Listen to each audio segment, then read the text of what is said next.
before we dive into this conversation, I wanted to say thank you to our partners at Salesforce.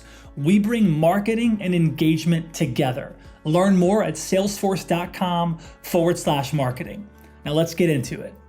This is Jeremy. Thanks for stopping by Marketing Trends. Today I spoke with Jack Mudd. Jack is the Chief Evangelist at a company called OneWheel. He also leads marketing and is definitely what I would call a captain of the brand ambassador vibe. This guy is all things OneWheel. He was there in the early days when OneWheel was first just an idea that became a real thing and is now a global brand. There's a lot of things I took away from this conversation, but one thing that seemed to be common throughout is how does Jack and his team really engage with their audience, especially in these days? They've done some really interesting things over the last couple years, building up till now, and this was just an insightful conversation and a very cool brand. Really enjoyed this one. Let me know what you think. Hey everybody, welcome back to Marketing Trends. This is your host, Jeremy Bergeron, Vice President of Media Strategy at mission.org. Today I am super stoked and excited and honored to have Jack Mudd, Head of Marketing, Chief Evangelist at OneWheel. Jack, welcome to Marketing Trends. Thank you, Jeremy. It is an honor and a privilege to be here, and I'm so excited to talk all things OneWheel marketing with you. I've seen some interviews and stuff that you've done online, and man, like it was clear within like the first 20 seconds of kind of seeing you, connecting with you online, where like the Chief Evangelist role is an accurate title for you at OneWheel, man. I know it encompasses many things, but like you're like, it's in your DNA. OneWheel love is real. And so thank you for being here, dude. Seriously. I'm super excited to be here. As I mentioned in the pre-show, you guys have kind of a who's who on your podcast. So it's an honor and a privilege. Man, definitely, dude. It's interesting because you asked earlier, like how we found out about OneWheel. And for me, it was like, I want to say it was like 2015 or 16, a buddy of mine here in Austin. Is that accurate? 2016, they were out. Yeah. Chris Dunn, shout out to Chris Dunn. He was the first one in Austin, Texas that I saw had one. And I was like, what is this thing? And then I've seen him all over the place now and Cali and all over Austin. And I'm like, Aaron, haven't pulled the trigger. I've been close many, many times. And after watching the race for the 2021 race, I'm like, dude, if I'm going to compete in that thing, I got to go ahead and make the move, dude. I can't just be a sideline fan anymore. That's an understatement. You're behind. Way behind, dude. Trying to compete in race rail. Yeah. OneWheel has grown a ton since 2015, 2016 days. I'm surprised that you've known about it for that long. Back then we were a couple of folks in a small room, trying to scrap and claw and get into the world. And, today people by and large know what it is. They've seen it before, they might know someone who has one or has ridden one. And yeah, it's super exciting. And we're obviously able to, on the marketing front, expand what we do. You mentioned the Race to the Rail, which is it's the Super Bowl of the OneWheel world, which is funny to say, but if you've seen it, it's something that I'm really excited about. And this is, sort of specific, topic here on the marketing pod, but there's something to it. You watch it and you're like, man, I could see this on TV. It's got a little bit of everything. People going fast, big spills. Dude. Drama and excitement. Yeah, like seriously, man. I mean, I didn't know the race had been going on, and I've been at I call myself a sideline fan of OneWheel for years. And as soon as I pressed play, this was today, I started watching. I'm like, wow. And I was mentioning earlier, I think it's such a smart idea to do it. And I think it's such a even smarter idea to start to produce it in the way that you guys are producing it. And, being in a media world ourselves, like I see like the team and the squad you guys have. I mean, it's clear that like everybody is so authentically passionate about the sport, about the brand, kind of about the community. And I'm curious about you, like kind of witnessing this culture that kind of has expanded from an idea, in the early days. Like, what's it been like to kind of witness this like growing, fan base is one word, but I feel like there's just a certain, it's just this really interesting, amazing human that is into this brand and this sport. What's that been like for you, dude, from a marketing perspective and from just a brand perspective? Kyle, our founder and CEO, created OneWheel because he was an engineer. He grew up in Canada. He grew up snowboarding. And so he wanted to recreate that type of feeling, that snowboarding on powder feeling every day, and he's also commuting about a mile into work every day and saw the writing on the wall that light electric vehicles were going to be a way that people moved around. And he had started an e-bike company as well.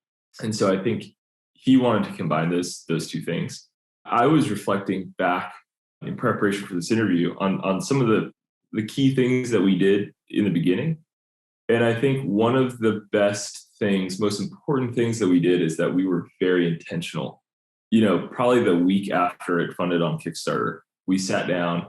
Again, we had literally no idea if anyone would, if there'd be 100 people out there that'd be into this. It's something that Kyle thought was cool, which is actually fun too, because he came from IDEO, which is like need-based design, human-based design. Okay, let's observe how people put their clothes into the washer and the dryer, and let's find the subtle thing that's going to make this human experience better.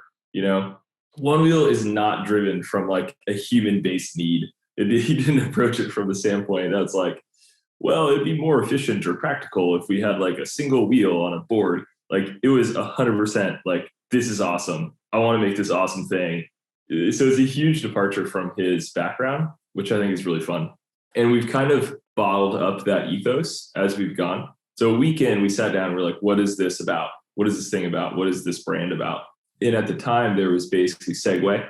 That was this is 2014. That was basically the only electric vehicle that had any public awareness. And of course, the thing with Segway failed as a D2C product, like famously the mall cop vehicle, failed because no one wanted to be on one. No one, it was lame. Basically, I feel that. Yeah. Right. And unless you were a mall cop, unless you're a mall cop, and they're probably fun to ride. I don't know, but so we sat down and we said, okay, we want to make an electric vehicle, but we want to make an electric vehicle that has an aspirational brand. We were looking at the companies in 2014, the GoPros and the Red Bulls of the world, and thought, how can we? This needs to be our approach. We need to build something that goes beyond the product. It's fun. It has personality. It's irreverent. It's something that people get excited about trying and riding and owning. You know? And so we were very intentional from the very early days in how we did that. Of course, some of the inspiration came from the experience of snowboarding. So we really anchored the brand in board sports and action sports. We seeded a lot of people in that world. The first thing I did once the Kickstarter funded is I got in a van with a bunch of my friends and drove around the country and went to, Patagonia and Rip Curl. Wow. And gave demos. It's like, it seems like a crazy, it doesn't seem like a crazy thing. You have no money back then. You have no resources. Like all you can do is just get out into the world and share the experience. And when we did that, you'd see, like the smile and the effect that people had when they wrote it. And you realize right there is some magic here. We got to bottle this up. And to your point, like so much of our OneWheel's growth has been about peer-to-peer exchange. My friend has one. I got to try it. That was amazing. And then people get in deeper into this community. It's been amazing to see how it's become an activity through which people create their social lives as well, which I think is almost unexpected for us. But it's definitely something that brings people together. These big group rides, obviously we hold these race events to sort of, support and encourage that community development as well. But it's taken on a life of its own, and it's amazing to watch, and honestly something that I wouldn't have totally seen coming 7 years ago, but it's amazing. And it's just a rich, vibrant world. Yeah. And always looking for more people too. No, yeah, absolutely, man. And I still think, of course, I'm outside looking in terms of what I can see, but it still seems like there's so much more potential. There's so much more expansion, so much more awareness, dude. And like, I don't know.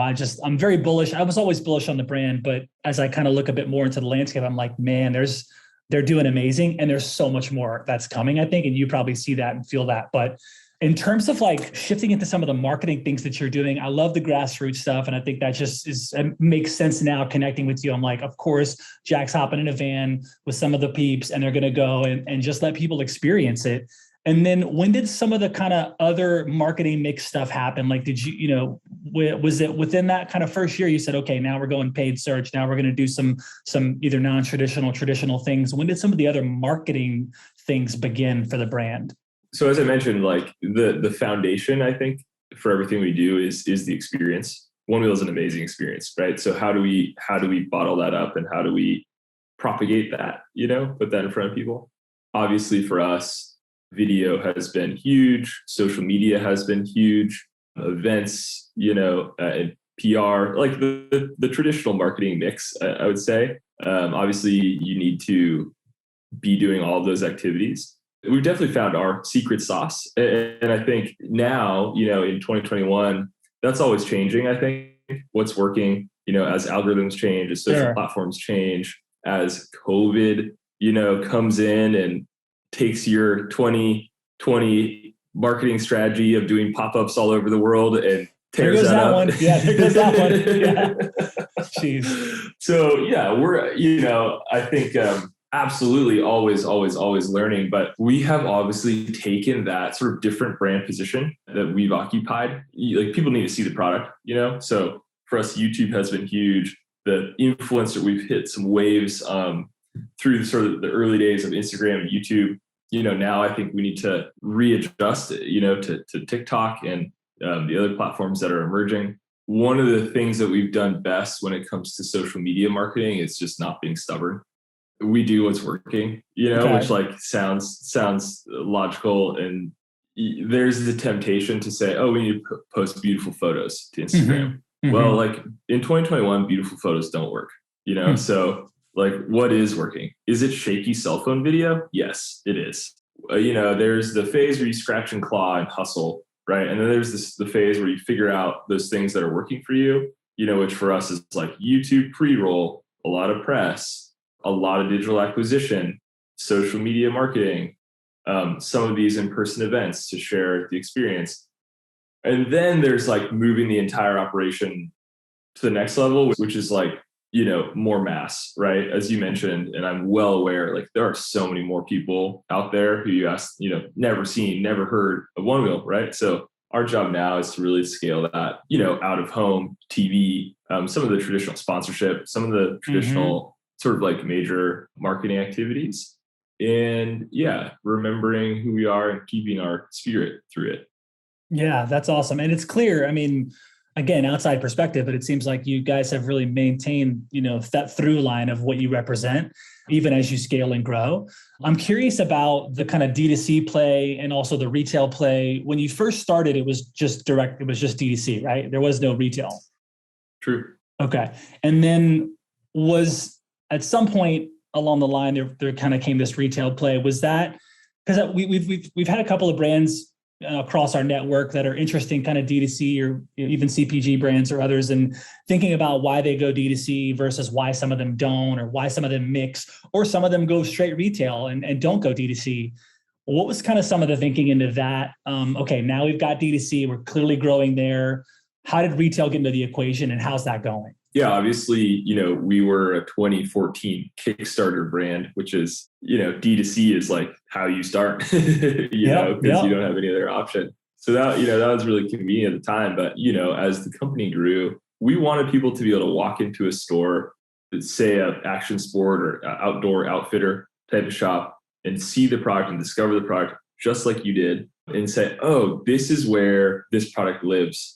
Especially now, as electric vehicles have grown to become something that's part of our everyday, right? You see scooters, and there was the infamous 2016 hoverboard wave, that came and went. Yep. People are trying to figure out, who is this for? And I think for us, retail has been a major way to create that association between OneWheel and other sports, other activities, other lifestyles. Was it pretty easy transitioning it? Like, did retail kind of resist OneWheel at first, or like when they were experiencing it in their way, were retail partners kind of jumping on board as quickly as consumers? There was obviously like some friction in just like getting a team together and growing our sales team. Sure. Getting any program off the ground. But on the retail side, demand has always been there.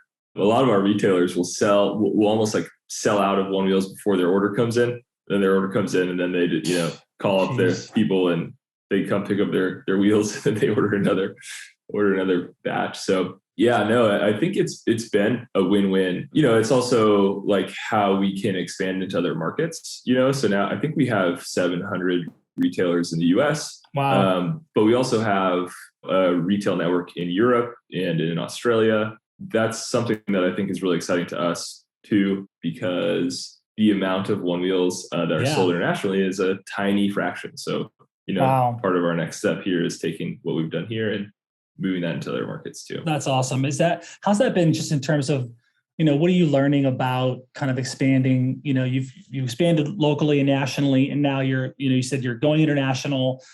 What are some of the things you're noticing now taking this brand, across the pond into other far-reaching areas in terms of, localization there, personalization there? Like I'm assuming marketing is all done. Is it all centralized, or is there you got marketing teams out in those areas too? What does that look like?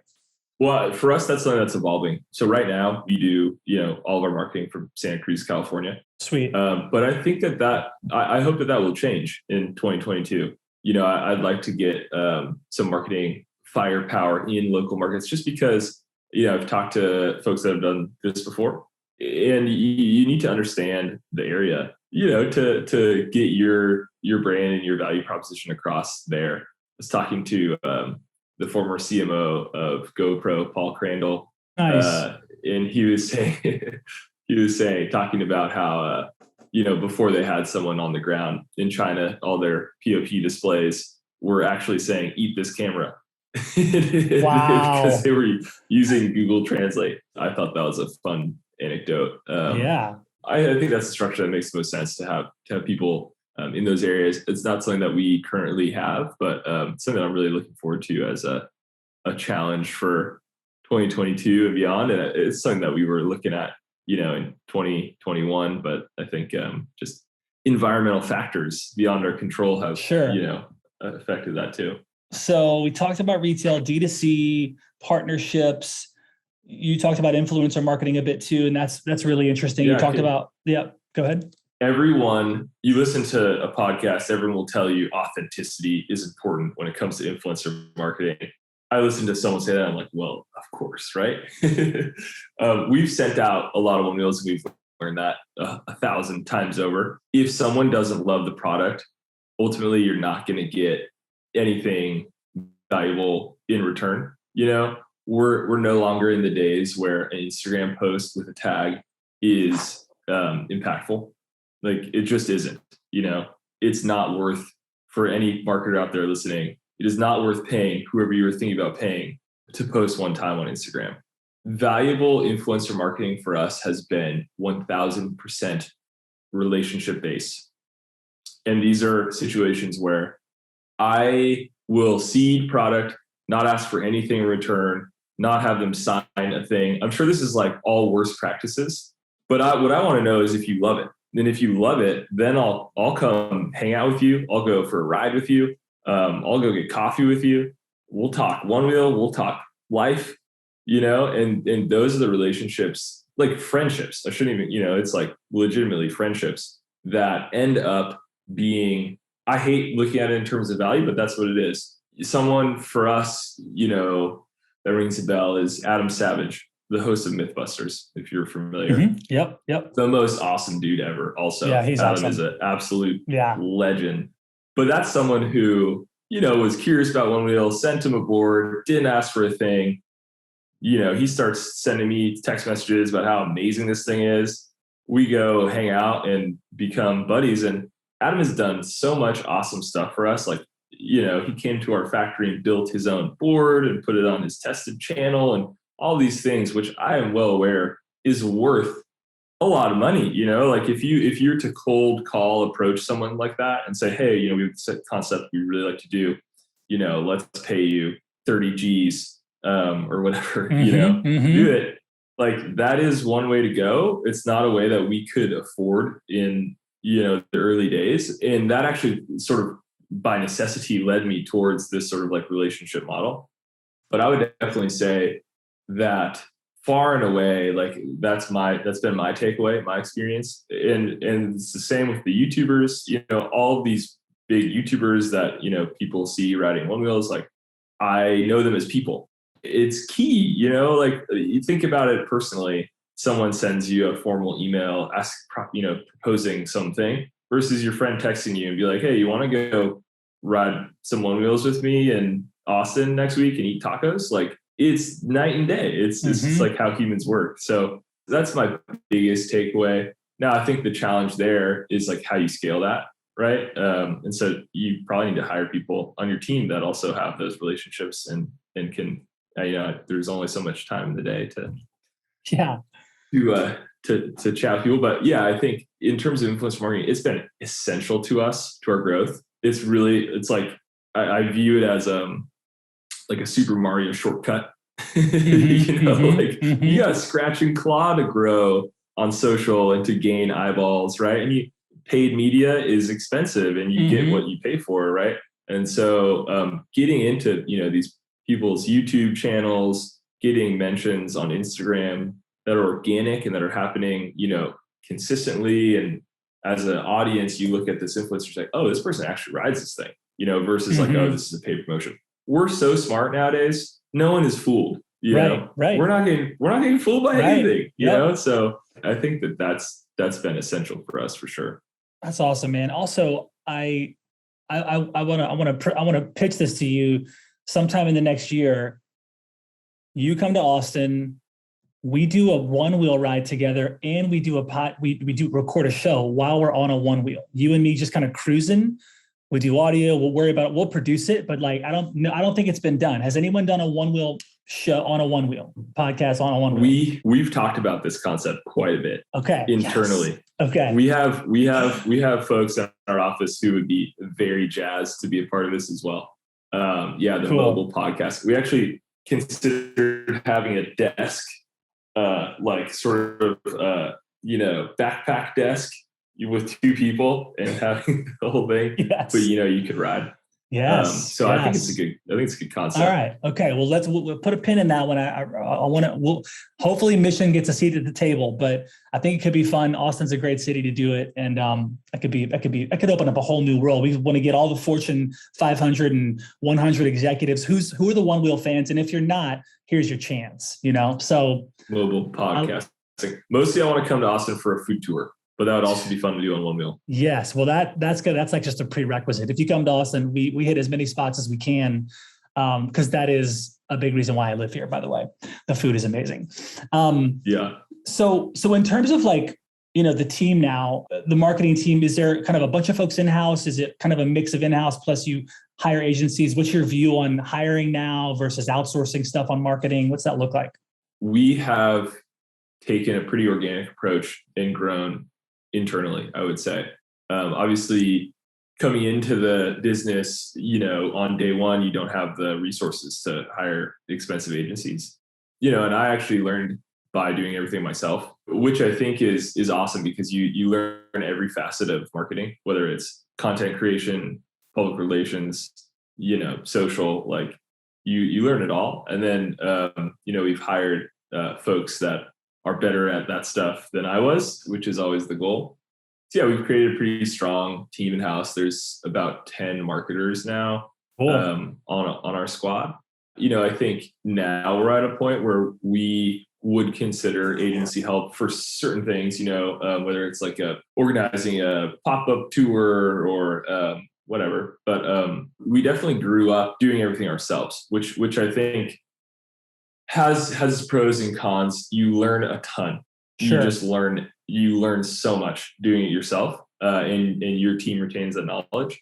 The con is that like you might mess up. If you're doing something for the first time, it might not be as clean and as polished as it would be if you hire it out. Sure. But for us, I think that's been a reason that our team has grown a lot. Just kind of fought those battles and learned that. Yeah. Experience. I mean, we talk about this as an organization too, just like, what got us here in the last, few years is not the same thing that's going to get us to the next level. And we have some incredibly amazing people and talent and processes and shows. And kind of to your point, it's like we can keep learning and growing, and we will. There's also opportunity now of like, wow, what can we do to kind of move with more velocity now that we have some of these things in order? And you probably know that all too well as well, being a part from day zero till now. It's like there's been so many shifts and evolutions of like what worked then, what's working now, what's kind of a combination of things, what expertise can you bring in now that's going to bring you to another level. And that's a beautiful kind of adventure to be on as well, because you now can hire high performing people, and what would you say is like the culture of the marketing team there? Like, in terms of like you as the marketing leader, I've heard different things from other CMOs and heads of marketing, but what would you say is like the culture of the marketing team that you want to create and cultivate there?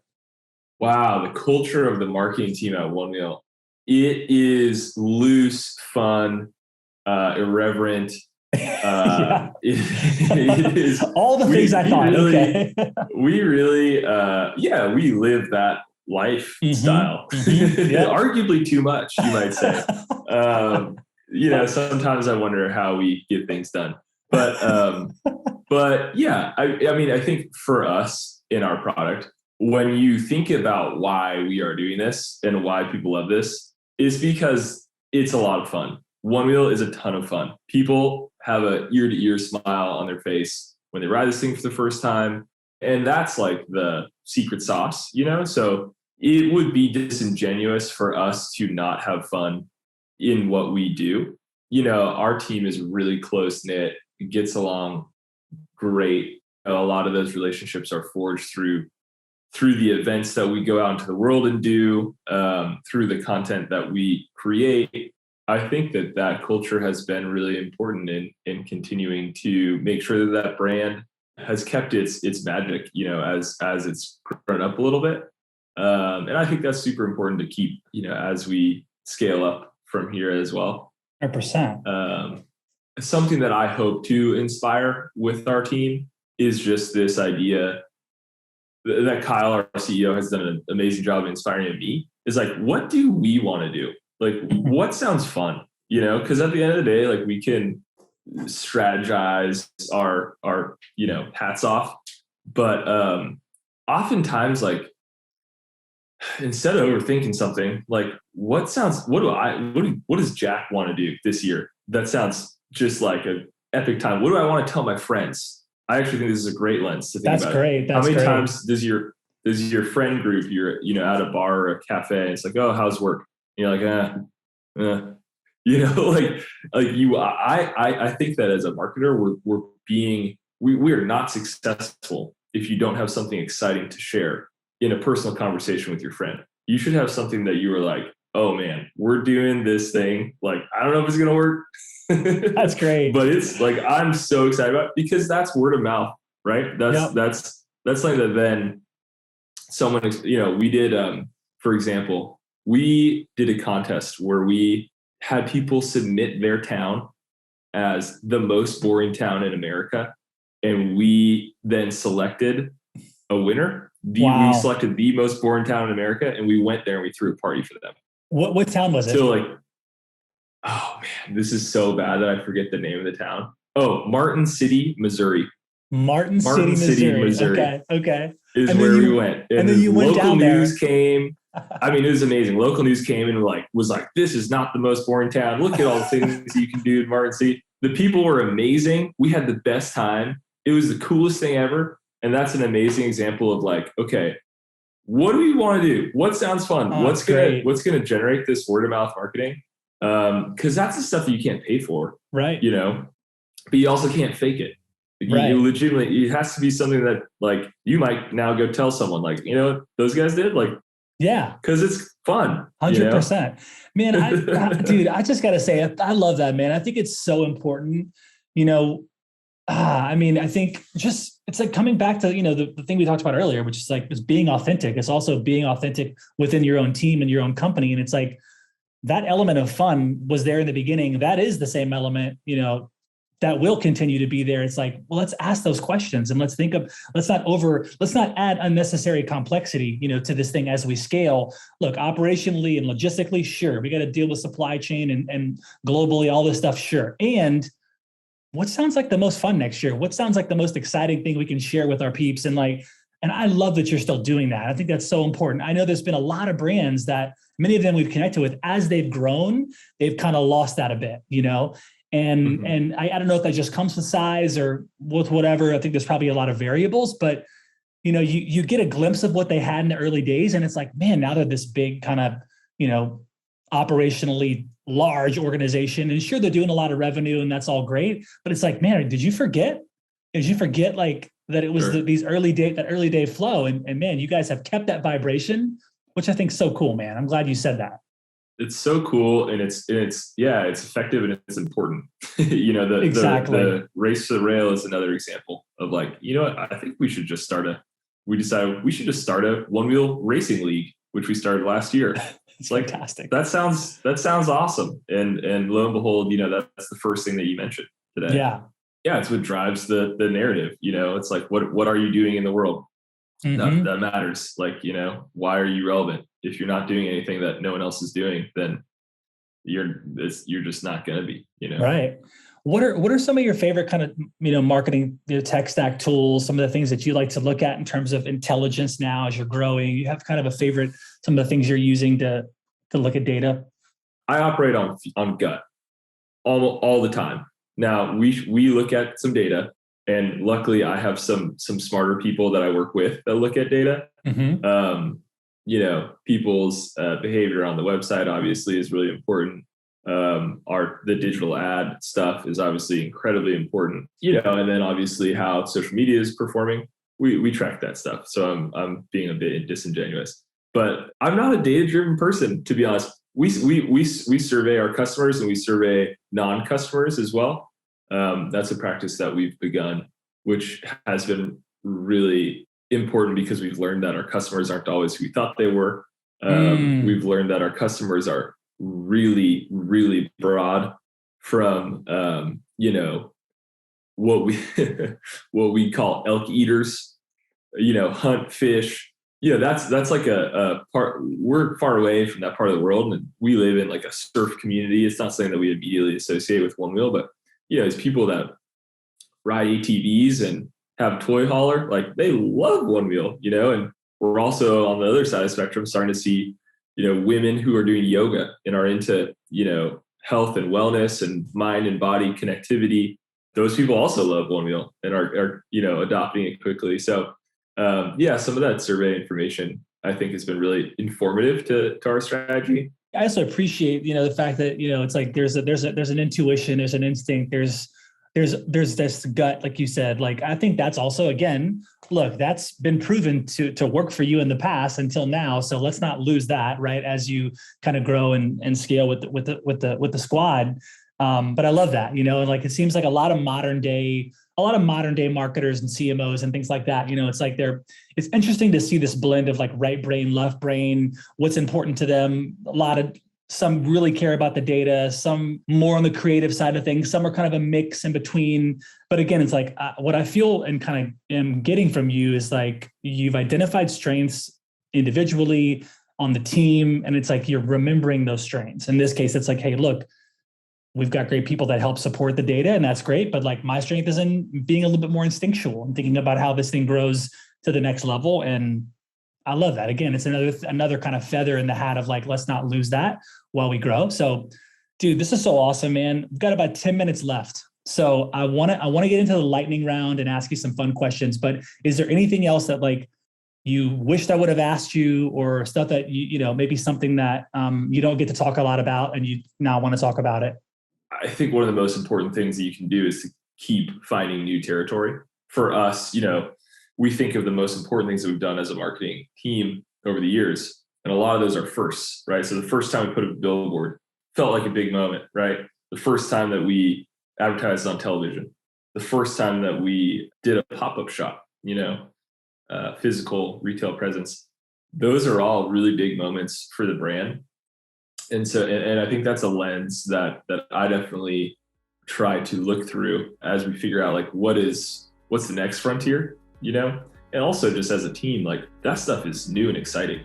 If you're doing the same thing over and over, at some point, it's boring, right? True. It's not effective. So that's something that, looking at this next year. Man, this has been exceptional just to have you on the show, Jack. Let's stay connected, man. I'm serious about the OneWheel podcast next year. Let's make it happen, Captain. Man, dude, such an honor. Congratulations on everything you've done so far, dude. Super stoked on where you're headed, and looking forward to meeting you in person, man. Thanks for being on the show. Absolutely. Thank you. This is super fun. Thanks again to Salesforce for making this show possible. To learn more, head over to salesforce.com/marketing.